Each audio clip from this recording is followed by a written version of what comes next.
வணக்கம். நம்ம இந்த தொடர் பதிவுகள்ல அக்பர் பீர்பல் கதைகளை கேட்டுட்டு வரோம். அந்த கதைகள் கூறும் கருத்தை உணர்த்தும் ஒரு திருக்குறளையும் சேர்த்தே கத்துக்கிட்டு இருக்கோம். இன்னைக்கு அதன் தொடர்ச்சியா 2 கதைகளை பார்க்க போறோம். முதல் கதை யார் குதிரை, இரண்டாவது கதை காணலான காவிய ஆசை. வாங்க கதைக்குள்ள போலாம்.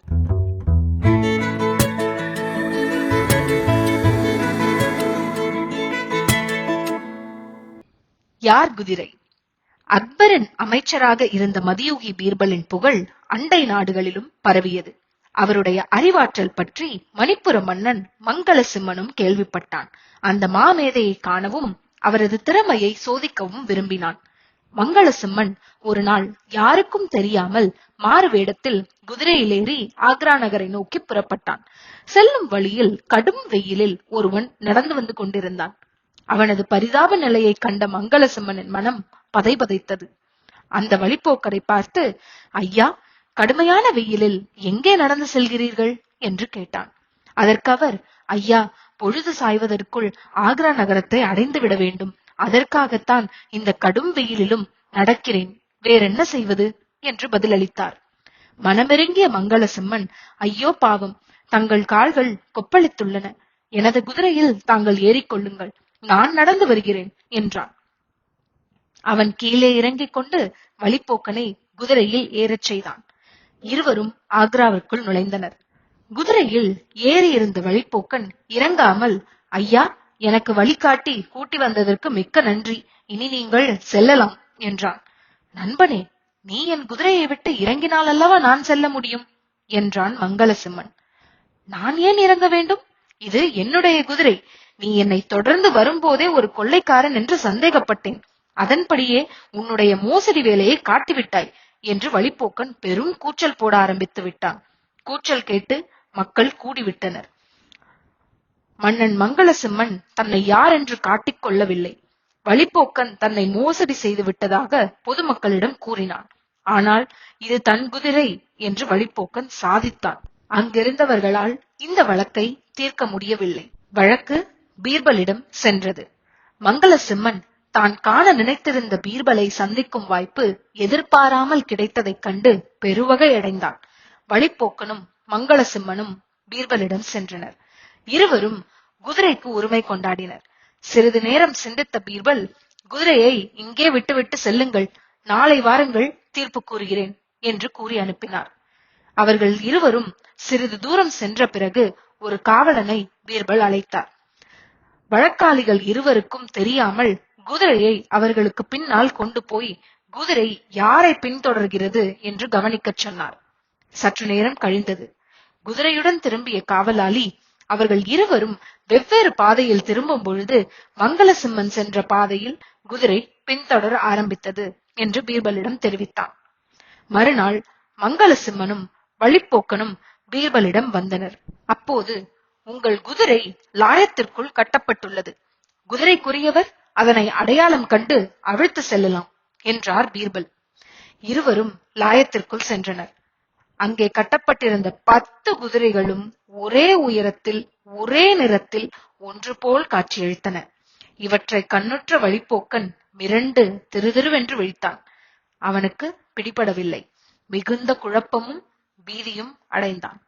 மங்கள சிம்மன் ஒவ்வொரு குதிரையாக பார்த்து தனது குதிரையை அடையாளம் கண்டு அவிழ்த்தான். வழிப்போக்கனே மோசடிக்காரனை என்பதை அறிந்த காவலாளிகள் அவனை பீர்பலிடம் இழுத்து சென்றனர்.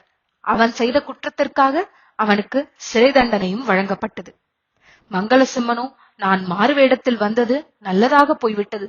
என்னை யாரும் அடையாளம் கண்டிருந்தால் எவ்வளவு அவமானமாகி இருக்கும். குதிரையே கோட்டை விட்டவன் நாட்டை எப்படி பரிபாலனம் செய்வான் என்று ஏளனம் செய்யும் நிலை ஏற்பட்டிருக்குமே என்று எண்ணினான். பீர்பலின் அறிவாற்றல் கண்டு வியந்து போனான். பீர்பலிடம் சென்று நன்றி கூறிவிட்டு புறப்பட்டான். அப்போது பீர்பல் எழுந்து, மன்னர் மங்கள சிம்மரே, நில்லுங்கள், நீங்கள் எங்கள் விருந்தாளி. தாங்கள் இங்கு தங்குவதற்கு அனைத்து ஏற்பாடுகளும் செய்யப்பட்டுள்ளன. எமது மன்னரும் தங்களை வரவேற்க அரண்மனையில் காத்திருக்கிறார் என்று கூறி வணங்கினார். இதனை கேட்ட மங்கள சிம்மன் ஆச்சரியத்தில் அசந்து நின்று விட்டான். யாருக்கும் தெரியாமல் மாறுவேடத்தில் வந்தவரை எப்படி கண்டுபிடித்தீர்கள் என்றுதானே ஆச்சரியப்படுகிறீர்கள் யார் எந்த நாட்டிலிருந்து ஏன் எதற்கு எப்படி வருகிறார்கள் என்பதை துல்லியமாக கண்டறிவதில் எங்கள் ஒற்றர்கள் மிகுந்த வல்லமை படைத்தவர்கள் என்றார் பீர்பல். மங்களசிம்மனை அழைத்துக் கொண்டு அரண்மனைக்கு சென்றார் பீர்பல். இந்த கதையில வர வழிப்போக்கன் செய்தது எவ்வளோ பெரிய கொடுமைன்னு ஐயா வள்ளுவர் செய்நன்றி அறிதல் அதிகாரத்துல 110வது குறளா கூறியது. எந்நன்றி கொன்றார்க்கும் உய்வுண்டாம் உய்வில்லை செய்நன்றி கொன்ற மகற்கு. பெரிய அறங்களை சிதைத்தார்க்கும் பாவத்தை நீக்கும் வாயில் உண்டாம். ஆனால் ஒருவர் செய்த உதவியை மறந்து அவருக்கு தீமை செய்தால் அந்த தவறான செயலிலிருந்து தப்பித்து வாழ வழியே இல்லை. காணலான காவிய ஆசை. ராமாயணத்தை பீர்பல் பாரசீக மொழியில் படைத்திருந்தார். அதனை சக்கரவர்த்தி அக்பர் படிக்க கேட்ட பின் அவருக்கு ஒரு ஆசை ஏற்பட்டது. ராமனுக்கு ஒரு காவியம் உருவானது போல தனக்கு ஒரு காவியம் படைக்கலாமே என்பதுதான் அந்த ஆசை. உடனே பீர்பலிடம் தனது விருப்பத்தை ஒரு நாள் அக்பர் தெரிவித்தார். ராமாயணத்தை போல் அக்பராயன காவியம் படைப்பதா? இதனை கேட்ட பீர்பல் திடுக்கிட்டு போனார். பீர்பலே, என்னை பற்றிய காவியம் படைக்க நீர்தான் மிகவும் பொருத்தமானவர். அப்படி ஒரு காவியம் என் மீது பாடப்பட்டால் உலகம் உள்ளளவும் என் பெயர் நிலைத்திருக்கும் அல்லவா என்றார் சக்கரவர்த்தி. உடனே பீர்பல், மன்னர் பெருமானே, என்னை விட சிறந்த ஆன்றோர்கள் பலர் இருக்கின்றனர். அவர்களிடம் ஒருவரிடம் இந்த பொறுப்பை தாங்கள் ஒப்படைக்கலாம் என்பதே எனது தாழ்மையான கருத்து என்றார். உம்மை விட பாடல்கள் புனைவதில் வல்லவர்கள் யார்? வடமொழியிலும் பாரசீக மொழியிலும் புலமை பெற்றவர் நீர். ஏற்கனவே ராம காவியத்தை பாரசீக மொழியில் மொழிபெயர்த்த அனுபவமும் தங்களுக்கு இருக்கிறது. உம்மால் தான் எனது விருப்பப்படியான என்னை பற்றிய காவியத்தை படைக்க முடியும். எவ்வளவு செலவானாலும் சரி, எவ்வளவு காலமானாலும் சரி, நீர்தான் இந்த ஒப்பரிய பணியை செய்தாக வேண்டும் என்று அக்பர் வலியுறுத்தினார். இதற்கு மேலும் மன்னரிடம் மறுத்து பேசுவதில் பயனில்லை என்பதை பீர்பல் உணர்ந்தார். காவியம் படைப்பதற்கு முன்பணமாக 10,000 மொகராக்களை பெற்றுக்கொண்டு தனது வீட்டிற்கு வந்தார்.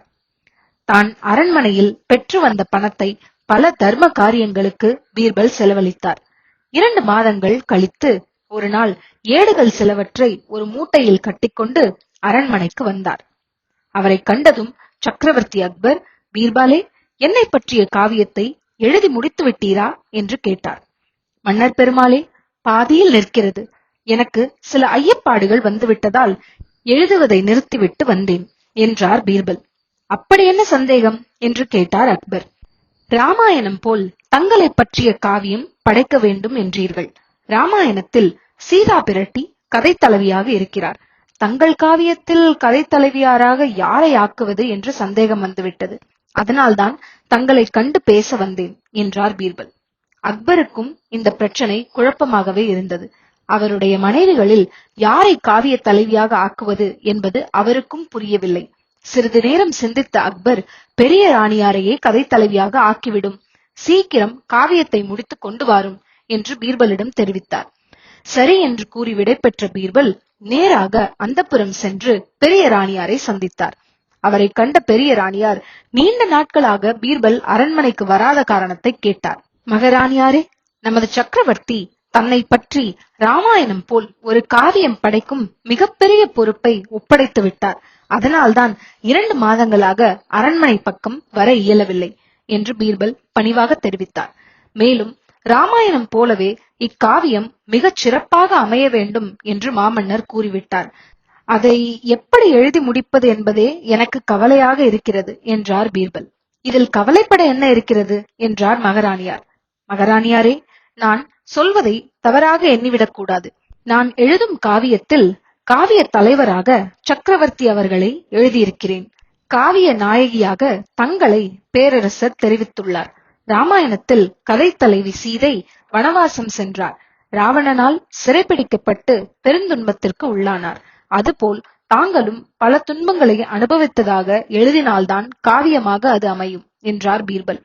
இதை கேட்ட மகாராணியாருக்கு கோபம் பொத்துக்கொண்டு வந்துவிட்டது. சக்கரவர்த்தி அழியாத புகழ் பெற வேண்டும் என்பதற்காக நான் ஒருவரிடம் சிறைப்படுவதாக எழுதுவதா? அப்படி ஒரு காவியம் தேவையே இல்லை என்று கூறிவிட்டு பீர்பல் கொண்டு வந்திருந்த ஏடுகளை பறித்து கிழித்தெறிந்து விட்டார். அவற்றை தோழியரை கொண்டு தீயிட்டு கொளுத்தச் சொன்னார். வெறுங்கையுடன் பீர்பல் மீண்டும் அக்பரை சந்தித்தார். அவரை உற்று நோக்கிய பேரரசர், பீர்பலே, நீங்கள் எழுதி வைத்திருந்த காவிய ஏடுகள் எங்கே என்று கேட்டார். அவை அக்னி பகவானுக்கு இரையாகிவிட்டன என்றார் பீர்பல். என்ன சொல்கிறீர் பீர்பல் என்று பதற்றமுடன் அக்பர் கேட்டார். மன்னர் பெருமாளே, ராமாயண காவியம் போல் தங்களை பற்றி காவியம் படைப்பதில் சில சிக்கல்கள் வரும் போல தெரிகிறது. மகாராணியாரிடம் ஒரு சந்தேகம் கேட்கப் போனேன். அவர்கள் தோழிகளை விட்டு ஏடுகளை தீயிட்டு கொளுத்த செய்து விட்டார் என்றார். மகாராணியாருக்கு அப்படி கோபம் வரும்படியாக என்ன கேள்வி கேட்டாய் என்று வினாவினார் அக்பர். நடந்தவற்றை பீர்பல் எடுத்து கூறினார். அதனை கேட்ட அக்பர், மகாராணியார் கோபம் கொண்டது நியாயம்தான். காவியம் படைப்பதில் இத்தகைய சிக்கல்கள் வரும் என்பதை அறியாமல் பிடிவாதமாக இருந்தேன். உன்னுடைய ஆலோசனையும் உதாசனம் செய்தேன். அதனால் 10,000 மொஹரா பணம் வீணாகிவிட்டன என்று கவலையுடன் கூறினார். அரசே, பணம் வீணாகிவிட்டதாக தாங்கள் எண்ண வேண்டாம். அவை அனைத்தும் நல்ல அறப்பணிகளுக்கே செலவாயின என்றார் பீர்பல். ஏடுகள் சிரமப்பட்டு எழுதி குவித்தாயே, அவ்வளவும் வீணாகிவிட்டதல்லவா? இல்லை மன்னர் பெருமாளே, அவற்றில் எதுவுமே எழுதப்படவில்லை என்றார் பீர்பல். நல்லவேளை, பிரச்சனைக்கே வழியில்லாமல் செய்து விட்டாய் என்று கூறி சக்கரவர்த்தி அக்பர் ஒரு நிம்மதி பெருமூச்சு விட்டார். தற்பெருமையை பற்றி ஐயா வள்ளுவர் பெருமை என்ற அதிகாரத்துல 978வது குறளா கூறியது. பணியுமாம் என்றும் பெருமை, சிறுமை அணியுமாம் தன்னை வியந்து. பெருமைக்கு உரியவர்கள் பணிவுடன் காணப்படுவார்கள். சிறுமை படைத்தவர்கள் தம்முடைய பெருமையை தாமே வியந்து கொள்வார்கள். இதை புரிந்தவராய் அக்பர் திகழ்ந்ததால்தான் என்னவோ பிற்காலத்தில் அக்பரை பற்றி பல படங்களும் காவியங்களும் கதைகளும் இயக்கப்பெற்றன என்று நினைக்கின்றேன். உங்க நேரத்தை செலவழித்து இந்த கதைகளையும் குரலையும் கேட்டது உங்களுக்கு சிறிய அளவு பயனாவது அளிக்கும்னு நான் நம்புறேன். நான் இதுக்கு முன்னாடி சொன்ன அக்பர் பீர்பல் கதைகள் எல்லாம் சேர்த்து ஒரு பிளேலிஸ்டா கிரியேட் பண்ணி இங்க ஆட் பண்ணிருக்கேன். உங்களுக்கு நேரம் இருந்தா அதையும் கேளுங்க. மிக்க நன்றி.